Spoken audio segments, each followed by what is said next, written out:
Good morning, America, what the business is and what it do. It's the last dark of the night, first crack of the sun. Yours truly, LT the Don, bringing a little bit of light into the darkness of the world. So, today I wanted to talk about some of the prophecies in the Bible, too, particularly speaking, that actually conglomerate in a timeline that ended up kind of meeting in the middle, if you will. Kind of shows God impossible power. So I kind of wanted to speak on that briefly today. And in order to do that, we got to go back to the book of Genesis and the story when Father Abraham came into perspective, right? So in the book of Genesis, chapter 15, God explains to Abraham how, his generations after him will be enslaved for 400 years. So, that 400 years became a paramount staple into the multi-dimensional expressions of repetitious cycles that are repeated throughout history in the Bible. Things that have happened, will happen, are yet to happen, and will happen again. So some of those timelines are expressed through numerical values, years, and dates and time. One, God expressed this 400 years that the Israelites would be enslaved.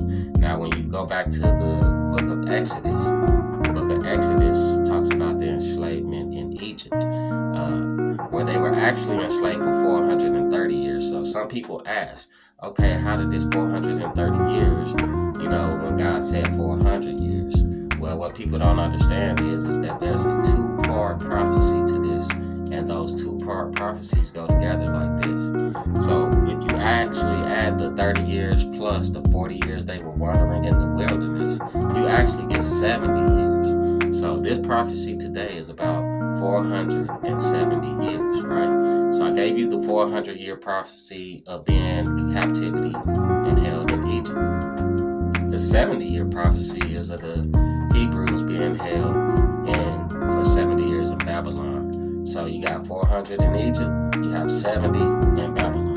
And remember, you have the also 30 years that they were held in captivity, plus the 40 years wandering in the wilderness before they went into the promised land. Same for the 70 years in Babylon before they came out of captivity in Babylon and went back into the promised land. So you see that both of these captivities have something to do with freeing people and going back into God's promise. All right, so boom. We're going to go ahead and go from there.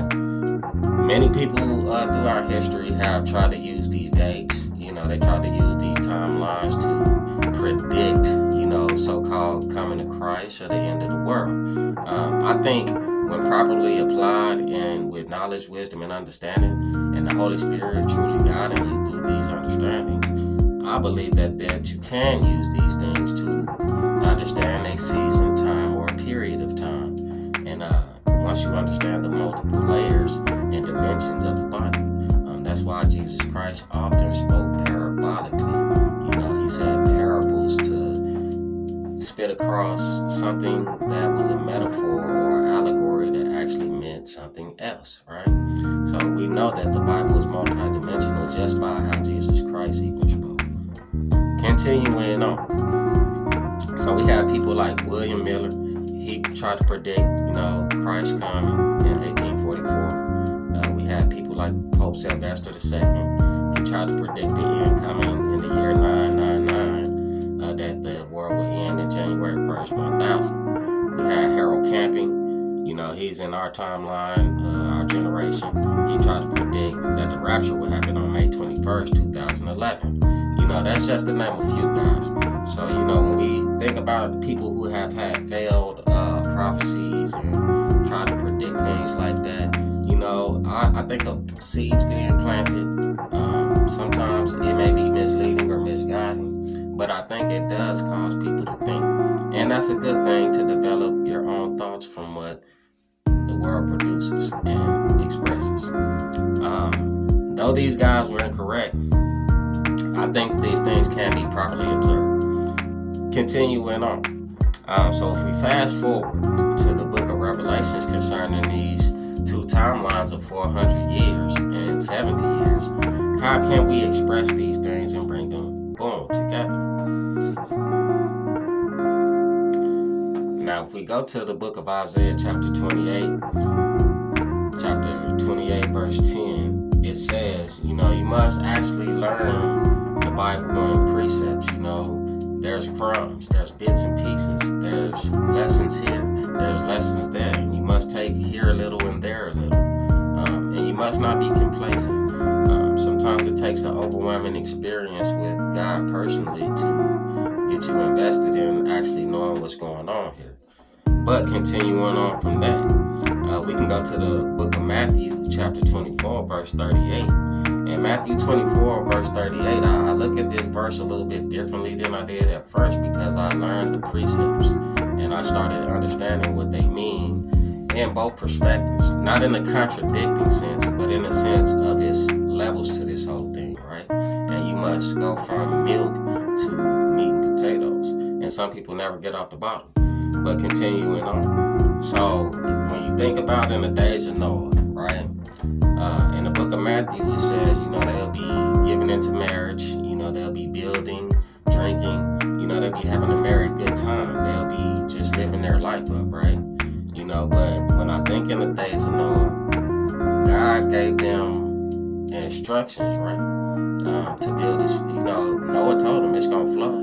Everybody had the same opportunity Noah had to get it together. But, there was a lot of savagery in those times. A lot of beast mode ways, a lot of mixing and mingling. There was a lot of things going on in those times. And, that gives reverence to why God even wiped the earth out then in the first place. But nobody knew that the earth was going to get wiped out, in the sense that they kept living their life up until the very day that it happened, right? And so, it says in these days that it will be the same way. People will be given in bondage and marriage. They will be eating and drinking and, living merry, happy, doing their own thing. So when you think about that in perspective, is that a bad thing to be just living your life, to be eating and drinking and being happy? Are you not supposed to be happy in the last days or in these times, so-called? I don't think that's exactly what Christ was saying. Now, to get a true perspective of this, we can go back to Jeremiah, to the 70 years of captivity in Babylon. That goes back to the book of Isaiah, but it also goes back to the book of Jeremiah. And there's been repetitions of 70 years of these bondages or exiles and different things of that nature. But how does these 70 years and 400 years fit into this generation? I'm going to go ahead and break it down to you after I go through Jeremiah 29 real quick, right?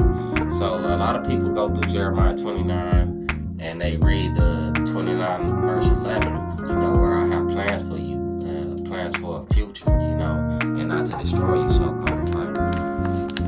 So this is what it say right here in Jeremiah 29:4-7. It says, "This is the message from God of the angel of armies, Israel, to all exiles I have taken from Jerusalem to Babylon." We can look at Babylon as America today, right? And Egypt also. That's why you got the pyramid on the back of your dollar bill. So don't tell me there's no relevance to Egypt in America when it's right there in the money that you spend. But continuing on. I ain't trying to criticize nobody. You feel me? But continuing on. So it says the people that I took exile from Jerusalem to Babylon, right? It says, build houses. This is God's instruction. Build houses. Make yourselves at home. It says, put in gardens and eat what is grown in that country. It says, marry and have children. It says, encourage your children to marry and have children so that you'll thrive in the country and not waste away. It says, make yourselves at home there. Work for the country's welfare. Pray for Babylon's well-being. And if things go well for Babylon, things will go well for you. That's God's instructions in the book of Jeremiah right there. Even though in this time, it'll be like as in the days of Noah, right? When it was savage times in the days of Noah. But it's savage times now. Now, how does that 400 years and 70 years come into view? Well, if we want to go back to the history books and to the lessons and classes that we learn in general as a whole, as we still learn today, we can go back to 1619 when slavery was coming into view, in a sense that they're going to teach us these things, right? 1619 to 2019 is 400 years, right, from slavery. Now, we had the Civil Rights Movement, we had the Holocaust, we had World War II. Now, from World War II, right, 1948 to 2019 in the plus, right, it's 70 years, right? So that's 70 years from 1948, the end of the World War II, when Israel became a nation state, right, on May 14th, right, 1948. So when you fast forward those two timelines, 400 years from 1619 to 2019, and you 1948 to the present, right, that is a total of 70 years. Now in the book of Jeremiah, God easily tell you that He got plans for you to prosper you and not bring you to an end, right? So that's what's happening right now. But it also goes on to say that there will be wars and rumors of wars, right? And that this will go on for a couple of years when these things begin to manifest and take place. So what God is doing in this present time is creating the words manifest. And when you realize and understand that, y'all, you'll begin to understand what time it actually is, and that it is more closer now than it was when you first began.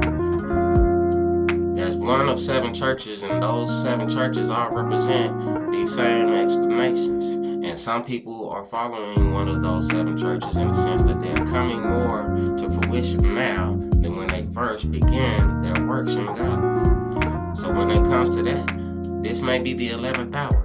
You might be the last worker in the vineyard. You're still gonna get paid 8 hours of wages though for working 1 hour. So what I want y'all to understand now, it don't matter when you started this journey, but now it's time to come to your place of being and be who God calls you to be. We're living in that time to separate the wheat from the weeds.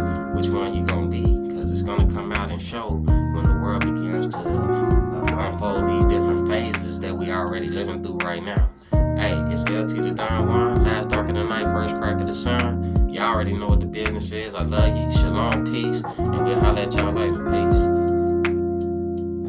And the Bible said 400 years it said people would be in bondage in the country that you would be strangers in for 400 years, and this is 401. 1619. 1619. That's when slavery started. 1619. So here we are in 2020, and all that's going on. I happen to be like, I feel like this is ordained. You know what I mean? I think it's the fulfillment of a prophecy. And everybody's saying, yo, we're at war and we're unprepared. We don't have the ammunition. We don't have the preparation we haven't. We don't have the strategy. We don't have the leadership. We don't have the bro. God only gonna fight with one of us. God will only fight with one side of this. And if he fight with us, and guess what? That's all we need.